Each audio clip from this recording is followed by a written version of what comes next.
kung hindi ka na-aresto sa Indonesia, anong next plan mo dapat? Halimbawa, hindi ka pinakialaman ng Indonesian authorities. Anong next plan mo? What's your next move? Supposed to be your next move. Actually, honestly po, Sen, nag-uusap po kami na uwi na po ako dito sa Pilipinas. Uwi sa Pilipinas. Haharapin ko po at magpapaliwanag po ako.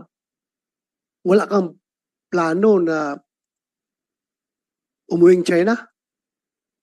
Ang plano ko po ay bumalik po dito sa Pilipinas po. Dito po ako uuwi. How about China? Were you entertaining that thought of Wala going po. to China? China, wala po.